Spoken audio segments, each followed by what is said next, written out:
My phone buzzed at 6 o'clock in the morning. It was a text from Chloe, my daughter. "Thanks for the money, Mom. Now Ryan and I can live the life of our dreams. Don't look for us." My heart stopped for a second. Then it started pounding so hard I thought it would break through my chest. I ran to the guest room where I had left the black duffel bag with the $15 million. The chest was open, empty. Chloe and Ryan had disappeared in the early morning, taking what they believed was my entire fortune. I sat on the edge of the bed, holding the phone with trembling hands.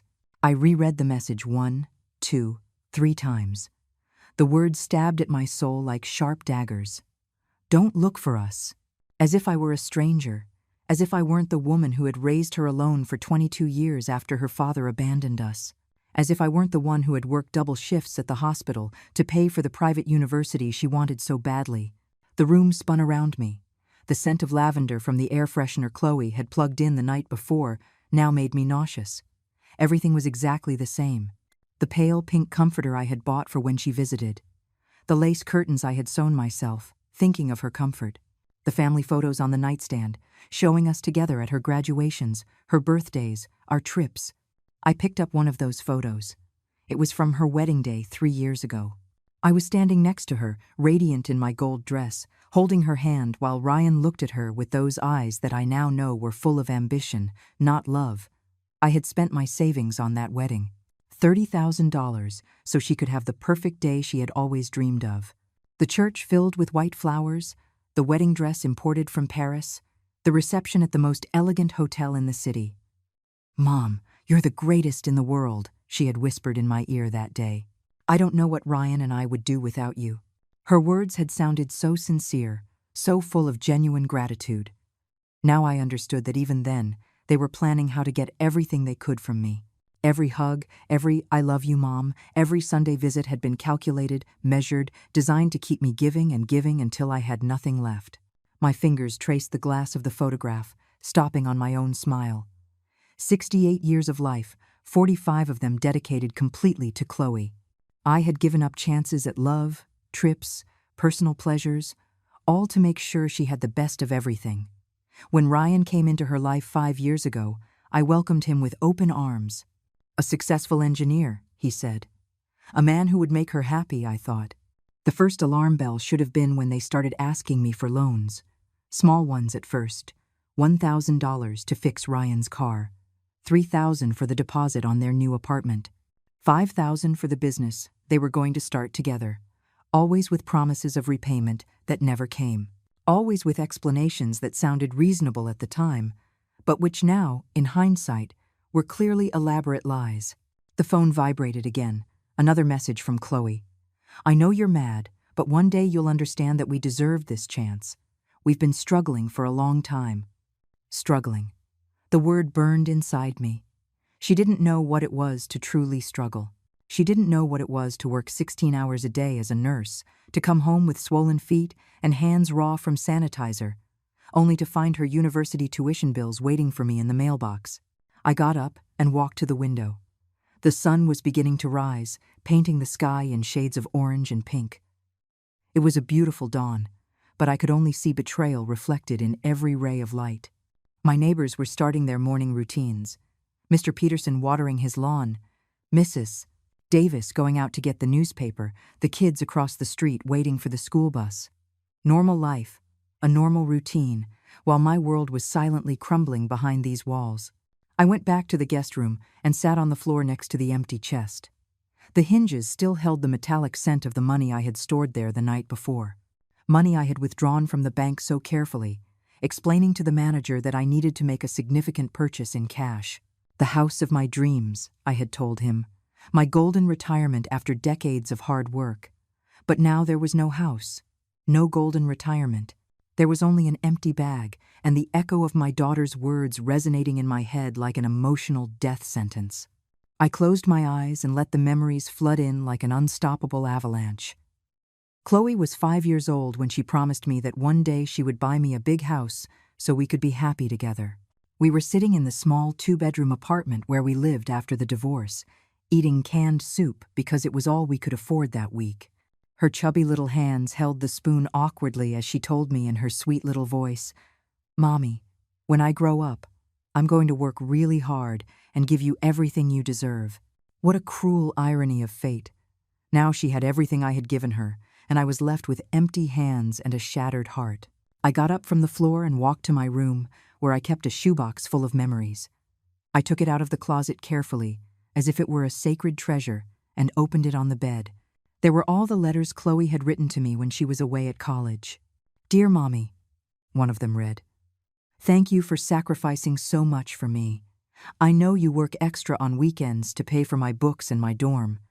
I promise that when I graduate, all of this will be worth it. One day I'll pay you back every cent, with interest, but most of all I'll give you all the love and gratitude you deserve. You're my hero."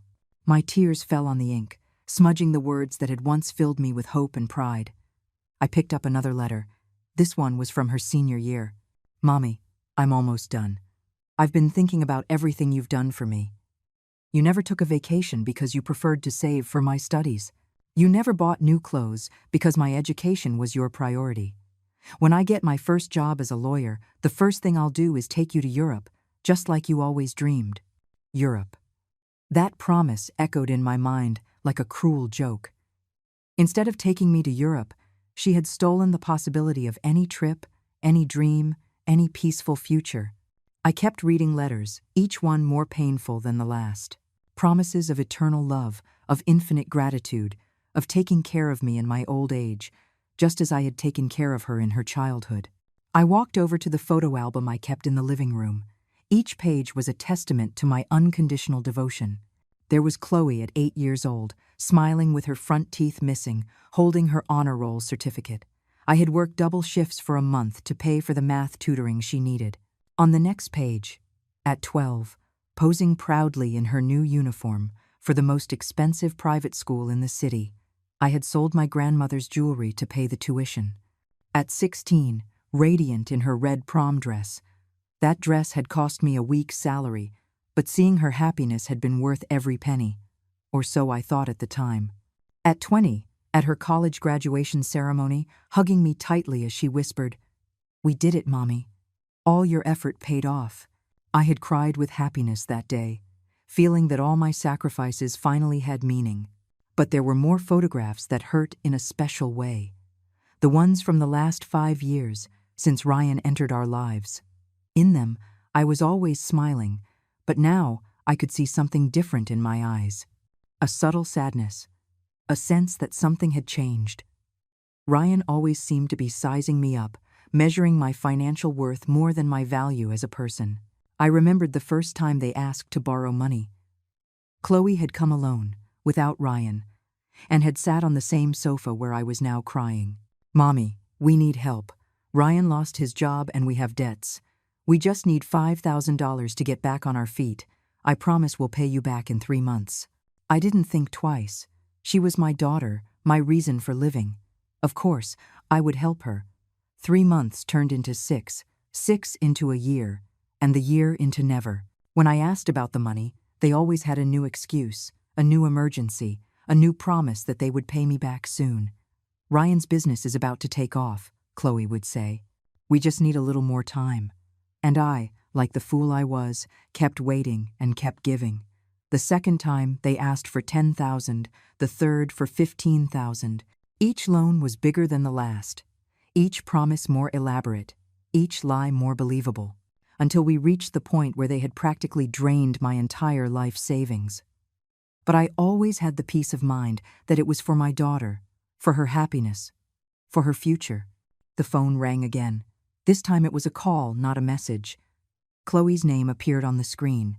For a moment, my heart raced with the hope that she had changed her mind, that she was calling to apologize, that this was all a horrible nightmare from which I was about to wake.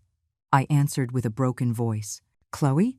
Mommy, I know you're upset, but I need you to understand. Ryan and I have been planning this for a long time. We knew you had that money saved for the house, and frankly, we thought that at your age you don't need it as much as we do. We're young, we have dreams, plans.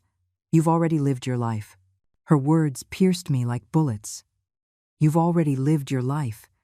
As if at 68 years old I were an old piece of furniture that had lost its use. As if my dreams, my plans, My desires didn't matter simply because I had gotten older.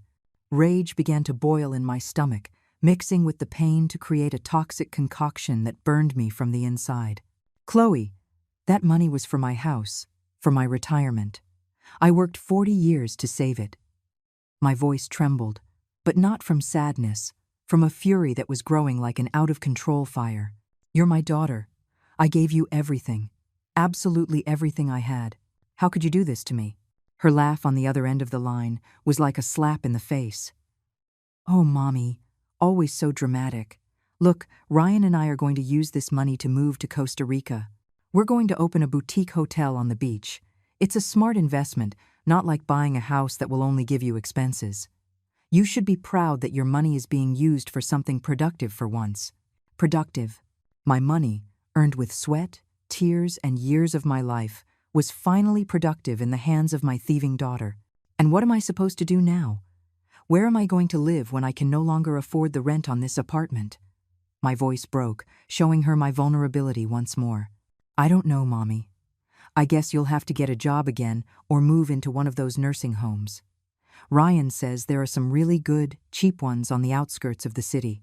It'll be good for you to socialize with people your age. Her tone was casual, as if she were talking about the weather, not about destroying her own mother's life. I hung up the phone with hands trembling with rage. I stood in the middle of the living room, breathing heavily, feeling the reality of the situation setting in my mind like fresh cement. My daughter had not only robbed me, but she had planned my destruction with a coldness that chilled me to the bone. And worst of all, she justified it as if she were doing me a favor. I walked to my desk and pulled out the folder where I kept all the receipts and records of the loans I had given them over the years. I spread them out on the dining room table like a detective building a case. 5,000 here, 10,000 there, 15,000 for Ryan's medical emergency, which turned out to be a lie. 20,000 for the business that never existed. Each piece of paper was a stab in my back, tangible proof of how I had been systematically swindled by my own blood. In total, over the last 5 years, I had given them more than $200,000 money I had saved penny by penny, working extra shifts, denying myself small pleasures, living with the bare minimum to ensure my daughter would be happy. I picked up my phone and dialed my bank. I needed to know exactly how much I had left, what my options were, how I could survive without the $15 million I had lost. Well, what they thought I had lost. Because there was the detail that Chloe and Ryan didn't know, the secret that made me smile despite the pain. The money they had taken wasn't real. The night before, while I was putting the bag in the chest in Chloe's room, I had a strange feeling. Something in the way Ryan had looked at me, something in the questions he had asked about the money, had set off an alarm in my maternal instinct. That's why, at the last moment, I had swapped the real bills for prop money I had bought years ago for a church play. 15 million in perfectly convincing fake bills had left my house in that black duffel bag. Meanwhile, the real money was safe in a safe deposit box at the bank, waiting patiently for me. Chloe and Ryan had stolen colored paper and would probably take days or even weeks to find out, especially if they were in the middle of their trip to Costa Rica. But I couldn't laugh yet. The pain of the betrayal was real, even if the theft was fake. My daughter had shown her true colors. She had revealed that she was capable of destroying her own mother without the slightest remorse. That wound would never heal, no matter how much money I had in the bank. I poured myself a cup of chamomile tea and sat by the window. The neighbors continued their normal routines, oblivious to the drama unfolding in my house. Mrs. Davis was pruning her roses. Mr. Peterson was washing his car. The children were playing in the street. Simple life, honest life, a life without betrayals or lies. For the first time in years, maybe in decades, I started to think about myself. What did I want to do with the rest of my life? Who was Berenice? Beyond being Chloe's mother. I had spent so much time defining myself through my daughter that I had forgotten I had my own identity, my own dreams, a life of my own to live. The phone rang again. This time it was an unknown number. I hesitated before answering, but finally I did. Berenice? The voice was young, female, familiar, but different. It's Elena, your neighbor Carmen's daughter. I heard loud voices this morning and wanted to make sure you were okay. Elena was 20 years old and studying psychology at the university. I had watched her grow up since she was a little girl, always polite, always concerned about others.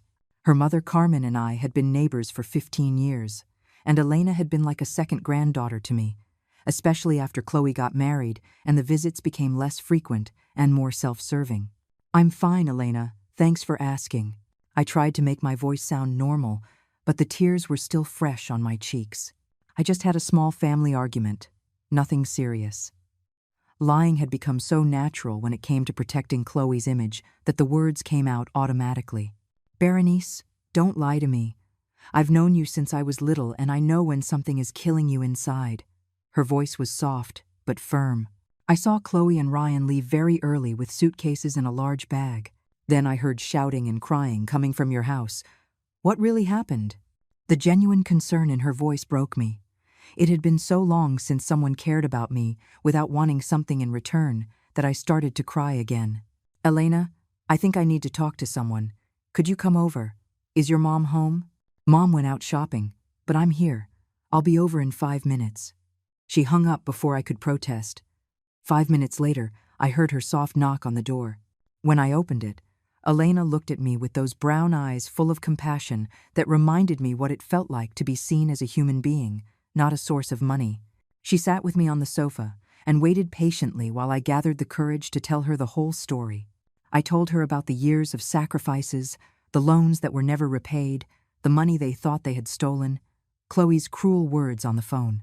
Elena listened without judging, occasionally taking my hand to give me strength. "Berenice, what they did to you is not okay. That's not love. It's abuse." Her words were like a ray of light in the darkness of my confusion. "A daughter who truly loves you would never rob you like that, would never speak to you that way. The fact that you're her mother doesn't give them the right to treat you like their personal property. But she's my daughter, Elena. I love her more than my own life. Everything I did was for her happiness."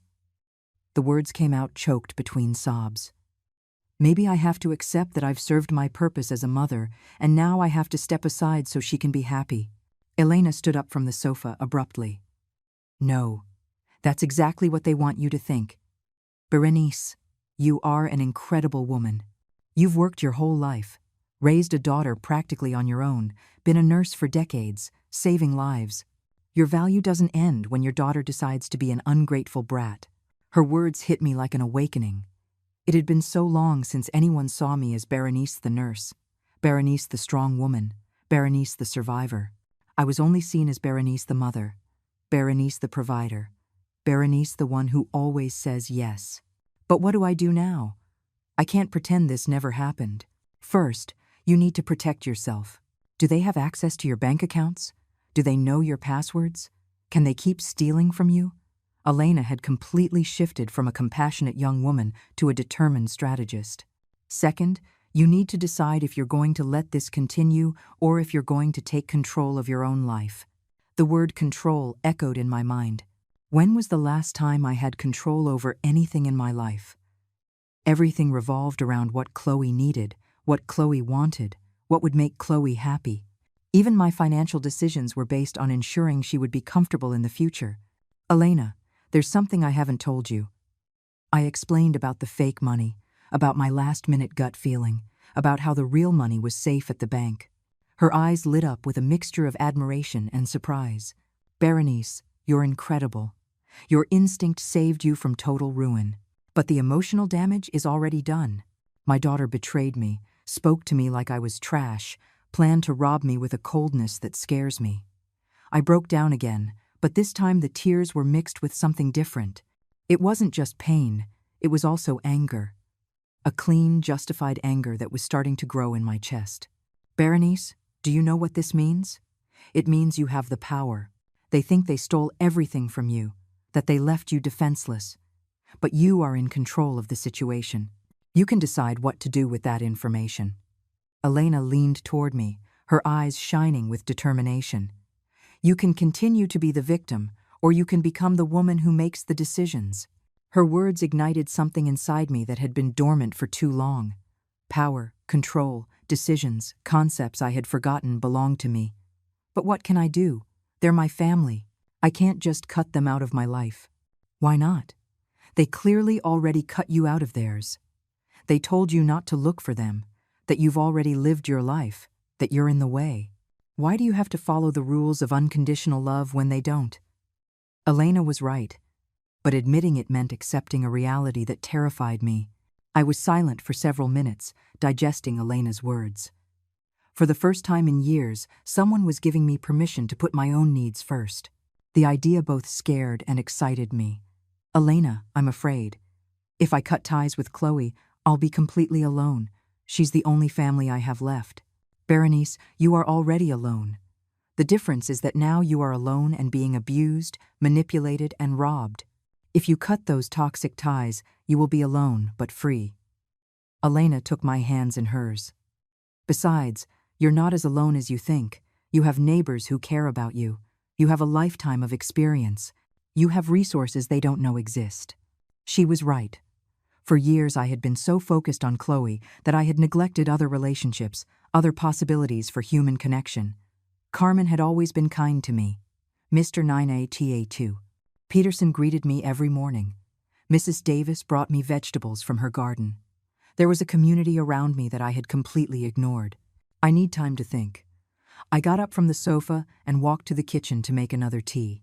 Elena followed me, clearly determined not to leave me alone in this crucial moment. You know what hurts the most? It's not just that they stole from me. It's that they lied to me for so long. Every "I love you, Mom," every hug, every Sunday visit was fake. Or maybe not all of it was fake. Maybe Chloe did love you, but Ryan corrupted her. Maybe she's just as manipulated as you were. Elena leaned against the kitchen doorway. But that doesn't change the fact that she hurt you deeply and that you need to protect yourself. The kettle whistled and I poured the hot water over the tea bag. The familiar aroma calmed me a little. Elena, if you were me, what would you do? It was a dangerous question, because I knew her answer could change the course of my life forever. If I were you, I would take control of the situation. I would let them discover for themselves that the money is fake. I would let them get to Costa Rica, make their plans, maybe even spend real money on the trip, only to find out it was all an illusion. Her eyes shone with a poetic justice that I found strangely appealing. That would be cruel, I protested weakly, but a part of me was already savoring the idea. They're far from home, in a foreign country. If they find out the money is fake, they'll be stranded. Berenice, they were cruel to you first. They robbed you, humiliated you, told you your life is worthless. Why do you have to be the only one who acts with compassion in this situation? Elena had a valid point that I couldn't argue with. My phone rang again. This time it was Ryan. I hesitated before answering, but Elena gestured for me to do it. Hello, Ryan. My voice sounded colder than I had intended. Berenice? I know you're probably upset, but I wanted to explain why we did what we did. Are you going to explain why you stole my life savings? The sarcasm in my voice surprised even me. Elena smiled and gave me a thumbs up. Look, don't see it as a theft. See it as an investment in your family's future. Chloe and I are going to do something big with this money. My family? Ryan, you just robbed me and kicked me out of my own family. What future are you talking about? My words were firmer now, fueled by the outrage that Elena had helped awaken in me. Besides, I'm curious. Have you already verified that all the money is in order? There was a long pause on the other end of the line. What do you mean by that? His voice had lost its arrogant confidence. Oh, nothing important. I was just wondering if you'd had time to count everything, to check that the bills are in good condition. Berenice, don't play games with me. Is there something we need to know about that money? He now sounded worried, almost paranoid. The seed of doubt had been planted. Ryan, my boy, you were the one who decided to steal the money without asking me. Now you have to live with the consequences of your decisions. I hung up the phone with a smile I hadn't felt in years. Elena clapped softly. That was perfect. You're going to drive them crazy with worry. It was true. They would probably spend the next few hours obsessively checking every bill, looking for any sign that something was wrong. Elena, I feel different. Like I've woken up from a very long dream. It was true. For the first time in decades, I felt I had some control over my own life. It's liberating, isn't it? Realizing you don't have to be the victim of your own story. We walked back to the living room, and I sat in front of the mirror hanging over the fireplace. The woman looking back at me had eyes red from crying, but there was also something new in her expression: determination, strength, a spark that had been extinguished for too long. Elena, you know what? I'm going to do something I should have done years ago. I got up and went to my desk, where I kept my checkbook. I'm going to cancel all the additional credit cards I gave to Chloe and Ryan. I'm going to change all my account passwords. I'm going to take full control of my finances. Excellent. And what else? Elena was clearly excited to see me take action. I'm going to live my life. I'm going to use my money for myself. I'm going to travel. I'm going to buy myself pretty clothes. I'm going to eat at fancy restaurants. I'm going to do all the things I didn't do because I was saving for Chloe's future. For the first time all day, I felt completely clear-headed and focused. My daughter's betrayal had been painful, but it had also been an unintentional gift. It had freed me from an emotional prison I had been living in without even realizing it. I spent the rest of the morning making phone calls I should have made years ago. First, I called the bank and canceled all the additional cards Chloe and Ryan had. The representative asked if I had been a victim of fraud, and for the first time in my life, I answered with complete honesty. Yes, I was swindled by my own family.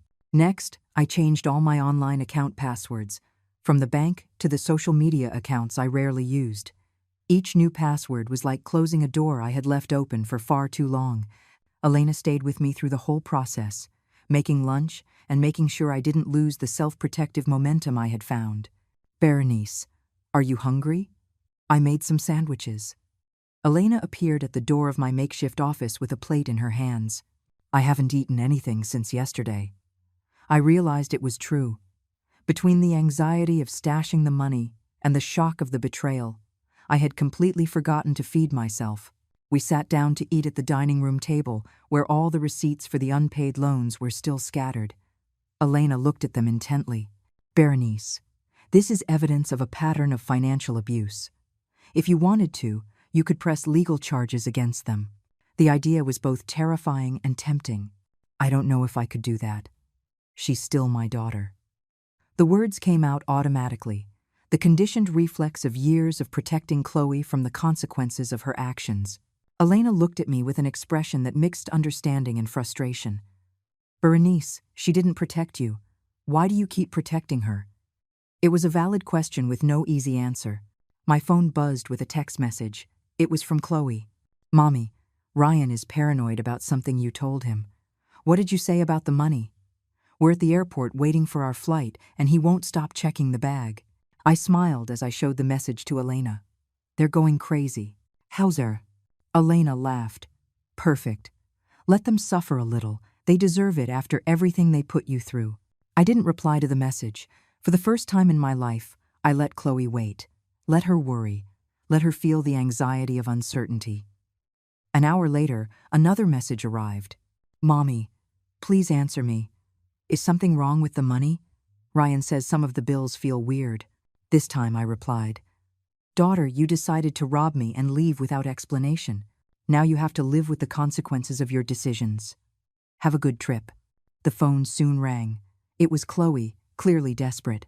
I decided to answer, but this time with Elena listening to give me moral support. Mommy, what's going on? Why are you talking like this? Is there something we need to know about that money?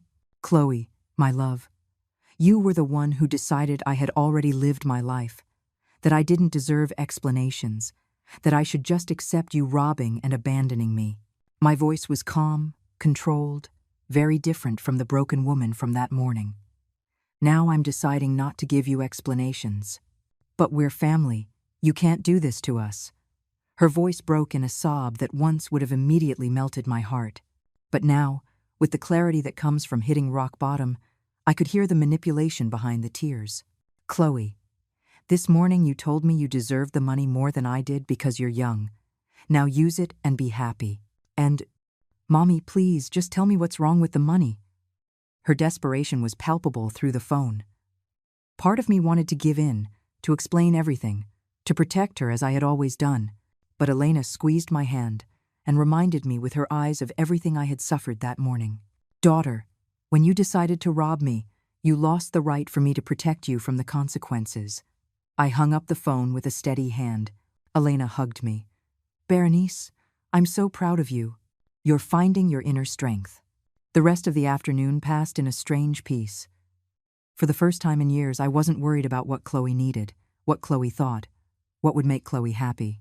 I was focused on myself, on my own feelings, on my own needs. It was such a strange sensation, it almost made me dizzy.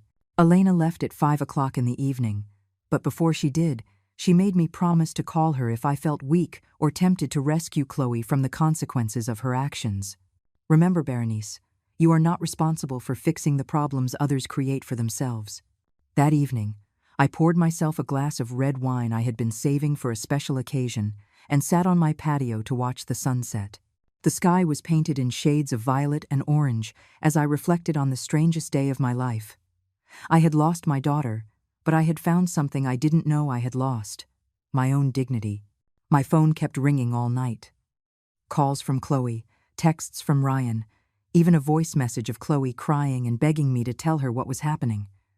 Each notification was easier to ignore than the last.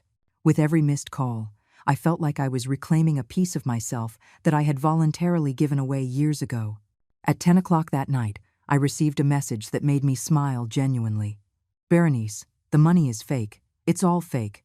How could you do this to us? We're stranded in Costa Rica with no real money. This is pure cruelty. It was from Ryan, and his desperation was as delicious as the wine I was drinking. For the first time in decades, I went to sleep, feeling completely in control of my own life. I woke up the next morning with a feeling I hadn't experienced in years. Peace. There was no anxiety about pleasing someone else. No worry about whether Chloe needed something. No constant pressure in my chest that I had carried for so long. I considered it normal. I stretched in bed, enjoying the absolute silence of a house that finally belonged only to me. The phone had been ringing all through the early morning, but I had put it on silent. When I finally checked it, I had 37 missed calls and 23 text messages, all from Chloe and Ryan, each one more desperate than the last. I read them while drinking my morning coffee as if it were the daily newspaper. Mommy, please, we need help. We're in a cheap hotel in San Jose, and we don't have money to get back. Berenice, this is inhumane. We are your family. How could you plan this? When did you become so vengeful? Mom, Ryan says if you don't help us, we'll never speak to you again. That last threat made me laugh out loud. They would never speak to me again? After robbing, humiliating, and abandoning me, they were threatening me with the silent treatment. It was like a kidnapper, threatening his victim with setting her free. It was the greatest gift they could give me. I dressed carefully that morning, choosing an emerald green dress I had bought years ago, but had never worn because it was too elegant for a woman my age, according to Chloe. I put on makeup for the first time in months, styled my hair, and looked at myself in the mirror with approval. The woman looking back at me looked dignified, strong, beautiful in her own maturity. I went for a walk around the neighborhood, something I hadn't done in years because I was always too busy working or worrying about Chloe. The neighbors greeted me with genuine warmth, and for the first time, I really saw them as individuals, not just as a backdrop to my daughter-centric life. Mrs. Davis invited me for coffee in her garden. Berenice, you look radiant today. There's something different about you. R2. We sat among her red roses and talked about simple things, the weather, her grandchildren, my years as a nurse. It was a normal conversation, with no hidden agenda, no requests for money, no emotional manipulation. It was as refreshing as cold water on a hot day. Carmen told me Elena was with you yesterday. She's a good girl, very mature for her age, Mrs. Davis said, pouring me another cup of coffee. Yes, she was like an angel when I needed one most. I didn't go into details, but something in my tone must have revealed I had been through something difficult. Children sometimes disappoint us, Berenice. They think because they gave us life, they've done their part. They forget that true love is reciprocal, not a debt that is eternally collected. Her words were like a balm on wounds that were still fresh. Your son too? My oldest son hasn't spoken to me in 3 years because I wouldn't lend him money for a business I knew would fail. The youngest only comes around when he needs something. She sighed deeply.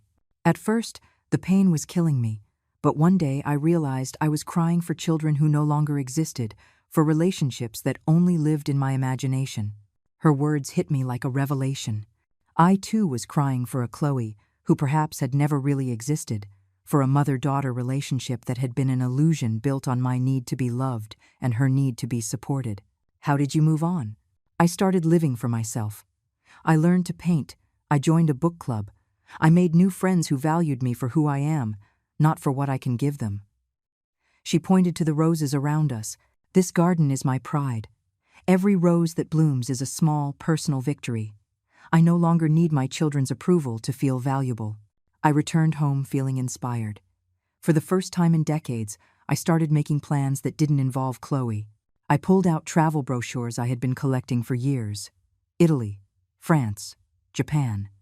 Places I had always wanted to visit but had postponed because the money was better invested in Chloe's future. My phone rang again. This time it was Elena. "Berenice, how are you feeling today?"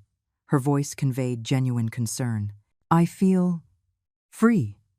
It's a strange word to describe how I feel, but it's the most accurate.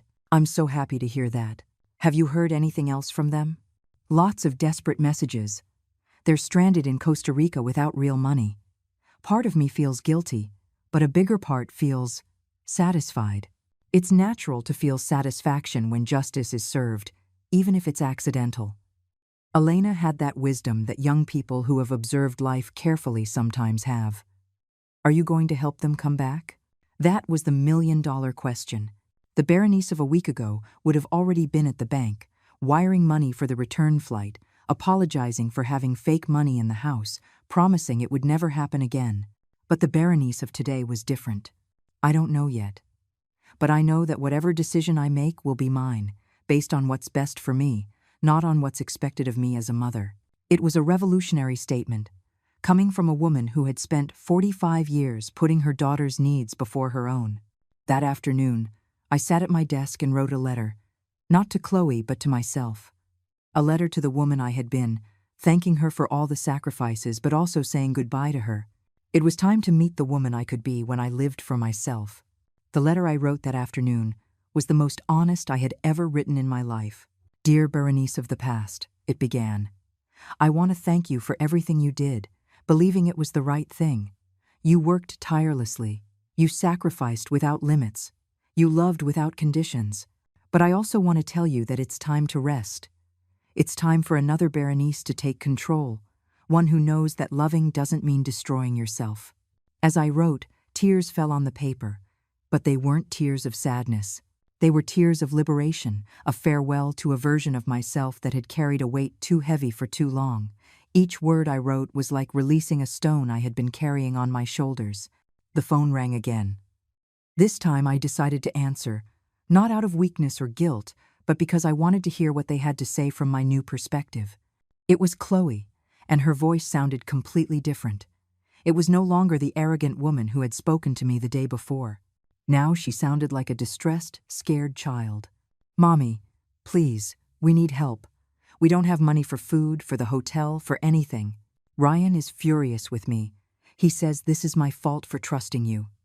Her voice broke at the end, and for a moment my maternal instinct threatened to resurface. But Elena had planted seeds of wisdom that were now blooming in my mind. "Chloe, 2 days ago you told me that I had already lived my life and that you deserved my money more than I did. What changed?" My voice was calm, with no trace of the desperate woman who had answered the phone the previous morning. "Mommy, I didn't mean that. I was nervous. Ryan pressured me to talk like that." "Ah, so it wasn't really your opinion. You were just acting under pressure." I paused deliberately. "Tell me, Chloe, how many of the things you've told me in the last 5 years were really your opinions, and how many were pressure from Ryan?" The silence on the other end of the line gave me the answer I needed. My daughter had been living a lie for so long that she probably no longer knew the difference between her true feelings and those Ryan had implanted in her. But that didn't change the fact that she had chosen to hurt me. "Mommy, I know we messed up, but we're family. Family forgives each other, right?" It was the classic argument, the emotional manipulation that had worked hundreds of times before.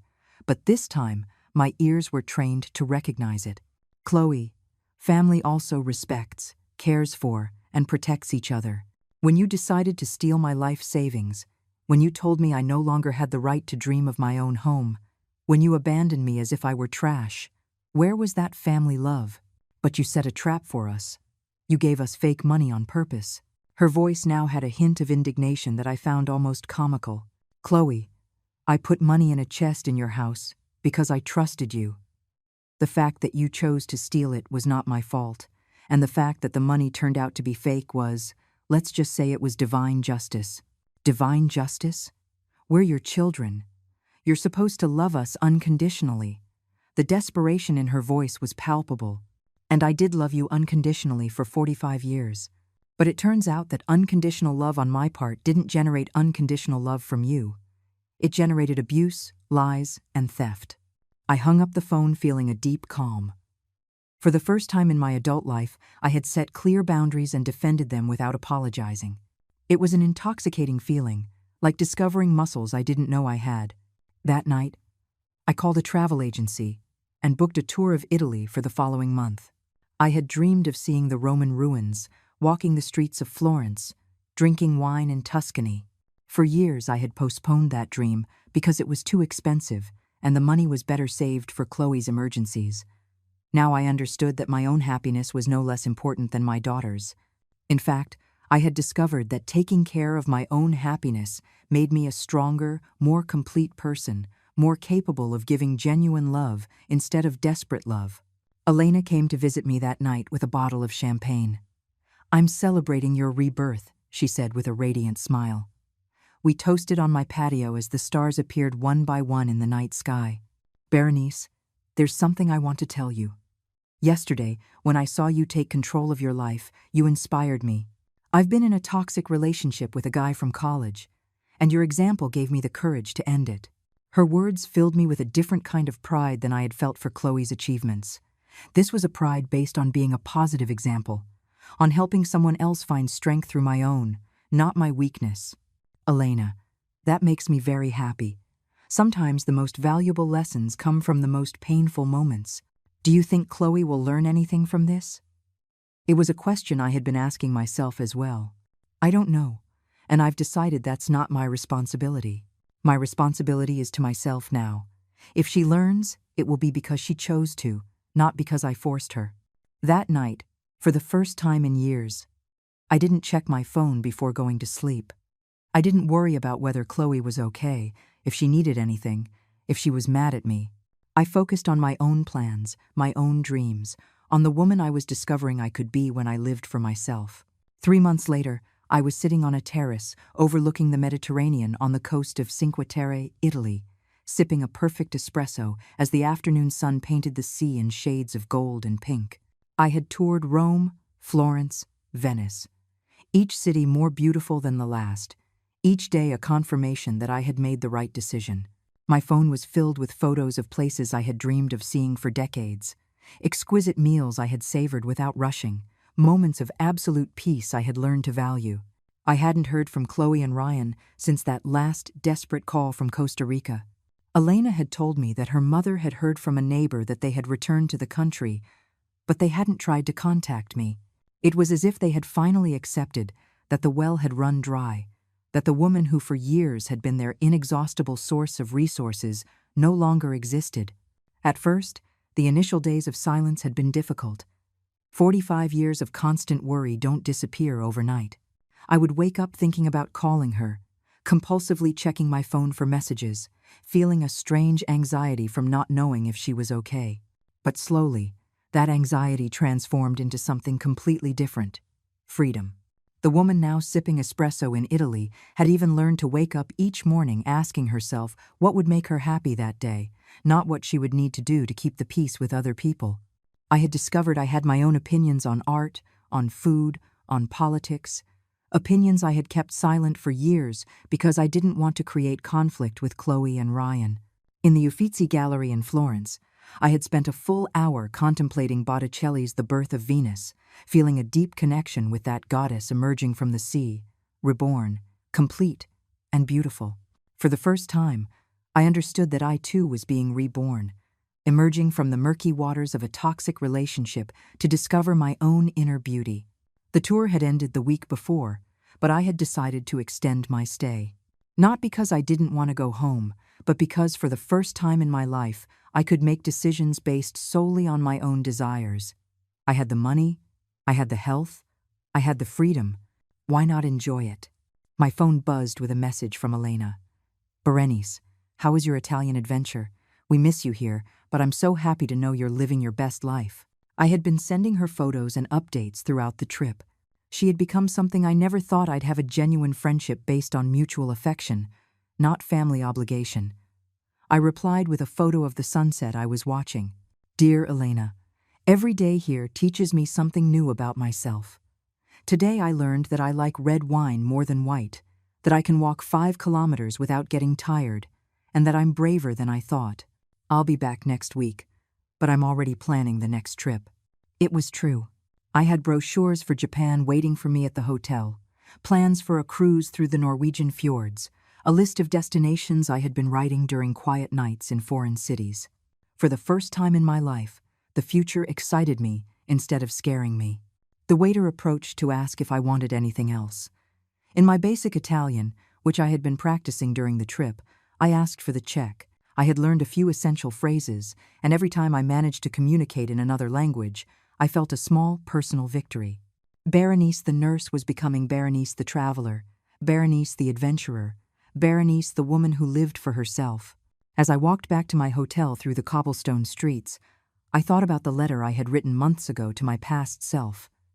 It was time to write another letter, this time to my future self.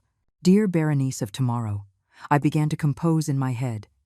I hope you always remember that you deserve love, respect, and happiness. I hope you never again confuse being needed with being loved. I hope you continue to choose your own peace over the guilt that others try to impose on you. Upon arriving at the hotel, I paused in front of the lobby mirror. The woman looking back at me had her hair slightly tousled by the sea breeze, her cheeks rosy from the Italian sun, and something in her eyes I hadn't seen in years. Genuine self-satisfaction. Not the satisfaction of having pleased someone else, but the deep satisfaction of having chosen her own happiness. I went up to my room and sat on the balcony overlooking the sea. Tomorrow I would take the train back to Rome, then the flight home, and begin the next chapter of my life. But I was no longer afraid of the future. I had learned that when you live for yourself, when you make decisions from self-love instead of fear of abandonment, the future becomes an exciting adventure instead of a heavy burden. I picked up my phone and wrote one last message to Elena. Today, I don't need anyone's permission to be happy. See you soon. It was more than an update on my trip. It was a declaration of emotional independence, a manifesto of a woman who had learned to live without apologizing for existing. 6 months after my return from Italy, I was standing in front of the mirror in my new apartment, putting on a pearl necklace I had bought in a small jewelry shop in Venice. It was Friday night, and I had a date. At 68 years old, after decades of believing that romantic love was no longer for me, I had met Arthur at the book club I joined after the trip. Arthur was 70, a widower for 5 years, and when he looked at me, he saw Berenice the woman, not Berenice the available mother, or Berenice the source of money. Our conversations revolved around books, travel, dreams we still wanted to fulfill. It was refreshing to have conversations where no one needed anything from me except my genuine company. Tonight, we were going to a restaurant that I had chosen not because it was the cheapest or the most convenient for others, but simply because I felt like eating seafood and watching the sunset from its oceanfront terrace. It was a small but significant freedom, choosing a restaurant based solely on my own tastes. My new apartment was smaller than the house where I had lived for years, but it was entirely mine. Every piece of furniture, every painting, every plant had been chosen because I liked it, not because it was practical for when Chloe came to visit. The walls were filled with photographs from my travels, the Roman Colosseum, the canals of Venice, the snowy mountains of Switzerland I had visited last month. Elena came for tea with me every Sunday. She had become the daughter of my heart that I never knew I needed, a relationship based on genuine affection and mutual respect. She would tell me about her psychology studies, her plans to specialize in family therapy, and I would tell her about my adventures and the books I was reading. It was a balanced relationship where we both gave and received equally. Berenice, every time I see you, you look more radiant. Elena had told me the week before. It's like you found an internal fountain of youth. She was right. It wasn't that I looked physically younger, but there was something in my posture, in the way I walked, in the way I spoke, that reflected a confidence I had never had before. 3 months ago, I had received a letter from Chloe, a physical letter sent by mail, not a text or a call. In it, she apologized for everything that had happened, explained that she had ended her relationship with Ryan after realizing how he had manipulated her, and asked for a chance to rebuild our relationship. The letter sounded sincere, vulnerable, very different from the arrogant woman who had robbed and abandoned me. But this new Berenice had learned to distinguish between genuine remorse and sophisticated emotional manipulation. I didn't answer the letter immediately. Instead, I showed it to Elena and my therapist. Yes, I had started therapy to process 40 years of codependency, and both helped me analyze not only the words, but the intentions behind them. After much reflection, I had responded with a brief but clear letter. Chloe, I appreciate your apology, and I'm glad to hear you've left a toxic relationship. However, I need more time to heal before I consider rebuilding our relationship. If your remorse is genuine, you will understand that forgiveness is a process that cannot be rushed. I wish you the best in your new life. I hadn't heard from her since, and that gave me peace. If she had truly changed, she would respect my boundaries and my need for time. If she hadn't, she would eventually start pressuring me again, and that would give me the confirmation I needed about her true intentions. The doorbell rang, and I felt a genuine excitement, not the anxiety that used to accompany visits in my previous life. It was Arthur, punctual as always, with a smile that reminded me why I had decided to give love a chance at this stage of my life. Not because I needed a man to feel complete, but because I had learned that when you love from personal fulfillment, love is a gift, not a desperate need. Berenice, you look beautiful, he said as he offered me his arm. He wore a white shirt that highlighted his golf tan and those gray eyes that always looked at me with a mixture of admiration and genuine tenderness. Thank you, Arthur. You look very handsome yourself. As we walked to his car, I thought about how different these butterflies in my stomach were compared to the constant anxiety I had felt for years. These were butterflies of excitement, of anticipation for a pleasant evening with someone who valued my company. They weren't butterflies of fear of being abandoned or rejected. At the restaurant, as we shared a bottle of white wine and talked about the book we had both finished that week, I realized that this was the life I had always deserved. A life where my opinions mattered, where my tastes were respected, where I didn't have to walk on eggshells to keep the peace. Berenice, there's something I've been wanting to tell you, Arthur said as the sun set before us, painting the sky in colors that reminded me of my sunsets in Italy. These months with you have been the happiest I've had in years. Not because you complete me, we are both whole on our own, but because we choose to share our complete lives. His words went straight to my heart. It was exactly what I needed to hear. That I was loved for who I was, not for what I could give. Arthur, I feel the same way. With you, I've learned that true love doesn't hurt, doesn't demand, doesn't exhaust. It nourishes, it respects, it celebrates. As we drove home that night, with Arthur's hand in mine and the stars shining above us, I reflected on the path that had led me to this moment. Chloe's betrayal had been the most painful and most valuable gift of my life. It had forced me to wake up from a nightmare of codependency that I had mistaken for love for decades. Now, at 68 years old, I had finally learned the most important lesson of all. You don't need anyone's permission to live your own life.